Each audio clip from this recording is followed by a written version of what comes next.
హౌస్‌లో నిన్నటి వరకు, మొన్నటి వరకు ఉన్న కథ వేరు. ఇప్పుడున్న పరిస్థితుల్లో తనూజ కప్పు కొట్టగలదా? రన్నర్ అప్ గానో, టాప్ 3లో మిగిలిపోతదా? ఖచ్చితంగా కప్పు కొడుతుంది. తనూజకి అంత సీన్ లేదు. ఖచ్చితంగా కప్పు కొడుతుంది. అంత సీన్ లేదు. రెండిట్లో ఒక్కటి కామెంట్ చేయండి. Tanuja fans, Tanuja PR, Tanuja sister మొన్నొచ్చింది, మొన్న పెళ్ళైంది అమ్మాయికి. ఆ అమ్మాయి వాళ్ళ నాన్నగారు అందరూ కూడా ఈ ఛానల్ కామెంట్స్ చూస్తారు. ఆల్రెడీ చూస్తున్నారు కూడా. ఇది నా ప్రామిస్. వాళ్ళు ఈ కామెంట్స్ చూసేలా చేస్తా. బట్ తనూజ గేమ్ గురించి జనం ఏమనుకుంటున్నారో హానెస్ట్గా గుండెల మీద చేసుకుని కామెంట్ చేయండి. ఒక్క 1000 కామెంట్స్ టార్గెట్. కామెంట్ మాత్రమే అడుగుతున్నాను. ఛానల్కి లైక్ అడగట్లా, సబ్స్క్రైబ్ అడగట్లా. తప్పకుండా కామెంట్ చేయండి. ఈరోజు నామినేషన్స్ డే. నామినేషన్ అంటే ఏం చేస్తాం? నామినేషన్ చేస్తాం. కానీ ఇవి కాదు. మేడం గారు ఇట్లా ముందుకొచ్చి ఇమాన్యువల్ అని స్టార్ట్ చేశారు. పైగా దాని తర్వాత కవరింగ్ ఏంటంటే, నేను ఇమాన్యువల్ అన్నంత తప్ప నా నామినేషన్ ఇమాన్యువల్ అని చెప్పలేదంట. ఇమాన్యువల్ని క్లియర్ కట్గా నామినేట్ చేయడానికి వచ్చి పాయింట్స్ పెట్టింది. ఆ పాయింట్స్ వర్కౌట్ అవ్వలేదు, తప్పేం కాదు.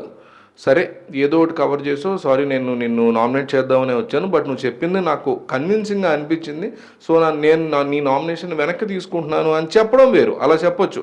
కానీ మాట్లాడి ఇమాన్యుయల్తో ఆర్గ్యూ చేసి ఫస్ట్లో ఇమాన్యుయల్ అంతకంటే పెద్ద నటుడు, ఈవిడ ఒక మహానటి, ఆయన మహానటుడు, ఇద్దరు కలిసి ఏడ్ చేశారు ఫ్రెండ్షిప్ మీద. వీళ్ళిద్దరు మంచి బాండ్ ఉండేది వీళ్ళిద్దరికి. ఫస్ట్లో సరదాగా ఫ్లర్ట్ కూడా చేసేవాడు. చాలా సరదాగా ఉండేది అసలు వాళ్ళిద్దరి మధ్య. తనుజ ఏమో, సంజన ఏమో వీళ్ళ మదరు, ఆవిడ మదరు, తనుజ ఏమో కోడల టైప్లో సరదాగా చాలా ఫన్నీగా ఉండేది ఫస్ట్లో. అయితే నేను భలే ఎంజాయ్ చేసేవాడిని. ఆ తర్వాత ఇద్దరి మధ్య ఇష్యూస్ వచ్చి రావడానికి కారణం ఇమాన్యుయల్. అందులో క్వశ్చనే లేదు. ఇమాన్యుయల్ తను తాను సేవ్ చేసుకోవాలనే ఉద్దేశంతో తనుజాను చాలాసార్లు ఇబ్బంది పెట్టాడు. ఫ్రెండ్షిప్ని తనే కట్ చేసుకున్నాడు. అందులో డౌటే లేదు. హౌస్లో అందరూ, ఎస్పెషల్లీ భరణితో బాండ్ వల్ల తనుజకు చాలామంది దూరం అయ్యారు. అందులో భాగంగా ఇమాన్యుయల్ కూడా దూరం అయ్యాడు. As simple as that. But Emmanuel తప్ప ఎక్కువ ఉంది దీంట్లో, తనుజది కూడా ఉంది. సో జరిగింది. అయినప్పుడు కంప్లీట్గా తను అబ్బాయి చెప్పింది, ఇమాన్యుయల్ చెప్పింది, కన్విన్సింగ్ పాయింట్స్ కన్విన్స్ అయిపోయింది, క్లోజ్.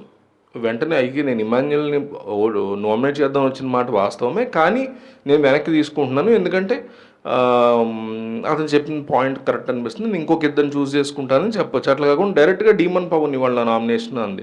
అదేంటి జోక్ చేస్తున్నావు నువ్వు అన్నట్టు లేచి, అవును జోక్ చేస్తున్నావు నవ్వు అంటే ఫ్రస్ట్రేట్ అయిపోయింది. మంచి ఇన్నాళ్ళు ఏంటంటే తనూజ ది తోపెస్ట్ మాస్టర్ మైండ్ గేమర్, ఆఖరికి వచ్చేసరికి తను ఒంటరని చెప్పాలా, తను గేమ్ విషయంలో ఫెయిల్ అవుతుందని చెప్పాలా, కంబ్యాక్ ఇవ్వలేకపోతుందని చెప్పాలా, ఆ పోటీ ఇవ్వలేకపోతుందని చెప్పాలా, నాకైతే తెలియదు. బయట కూడా తనుజకు సంబంధించి బాగా ఓటింగ్ కూడా లెస్ అయిపోతుంది. లాస్ట్ వీక్ కళ్యాణ్ కూడా 2-3 సార్లు ముందుకు పైకి వచ్చాడంటే మాటలు కాదు.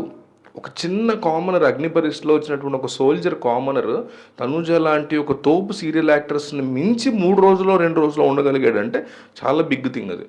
ఇంకా డీమన్ పవన్ నామినేట్ చేసింది, అంతా నడిచింది.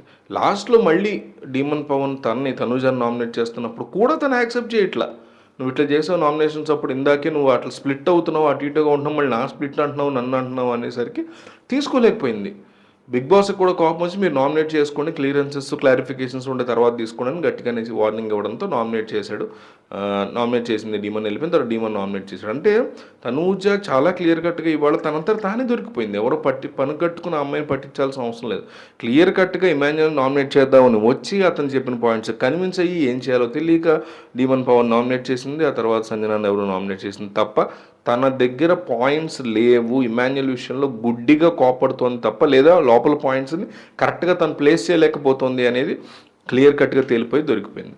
సో నాకైతే ఇట్లా అనిపించింది ఈరోజు చూసినప్పుడు తనుజ విషయంలో. మీకేమనిపించిందో కామెంట్ చేయండి. కింద డిస్క్రిప్షన్లో మీకు ఒక లింక్ ఇచ్చాను, దిస్ ఈజ్ రాము డీల్స్. ఒకసారి ఆ ఛానల్కి వెళ్ళండి, ఛానల్కి నోటిఫికేషన్ ఆన్ చేసుకోండి, టెలిగ్రామ్ ఛానల్ జాయిన్ అయ్యి మీకు ఒక వాటర్ బాటిల్ నుంచి ల్యాప్టాప్ వరకు, ఫోన్స్ వరకు కాస్ట్లీ ఉండేటువంటి వస్తువులు కానీ, మామూలు చిన్న వస్తువులు కానీ ఏదైనా డిస్కౌంట్లో రాగానే 20% నుంచి 90% డిస్కౌంట్స్ కూడా, ఒక్కోసారి 98% కూడా లూట్స్ పెడుతూ ఉంటారు. అప్పుడు మేము అక్కడ పోస్ట్ చేస్తాము, మీరు వెంటనే ఆ వస్తువుని చూసి ఓపెన్ చేసి బాగుందనుకుంటే కొనుక్కోవచ్చు. 4 రేటింగ్ ఉన్నవే పెడతాం, పిచ్చి క్వాలిటీ లేనివి పెట్టాం. సో వెళ్ళండి, జాయిన్ అవ్వండి, నోటిఫికేషన్స్ ఆన్ చేసుకోండి. రోజు గంటలు పెడుతూ ఉంటాం మేము. సో మీరు చెక్ చేసుకుని ఎప్పుడు కావాలంటే అప్పుడు జాయిన్ అయ్యి, మేము ఎప్పుడు కావాలంటే అప్పుడు వెంటనే మీరు పర్చేస్ చేసుకోండి. మేము లింక్ కూడా ఇస్తాం కొనుక్కోవడానికి. అదొకటి. తర్వాత వరల్డ్ ఆర్బిట్ టీవీ అని మన ఛానల్ ఇంకోటి ఉంది. దాంట్లో మనం జియో పాలిటిక్స్, నేషనల్ పాలిటిక్స్ ఇవన్నీ మాట్లాడుతుంటాం. దాంట్లో కూడా మీరు సబ్స్క్రైబ్ చేసుకోండి. దాని లింక్ కూడా కింద డిస్క్రిప్షన్లో ఇవ్వడం జరిగింది. సో తనూజ గేమ్ గురించి జనం ఏమనుకుంటున్నారో ఖచ్చితంగా తెలియాలి తనూజకి. సో ఖచ్చితంగా విన్నర్ అవుతుంది. అంత సీన్ లేదు. రెండిట్లో ఒకటి కామెంట్ చేయండి.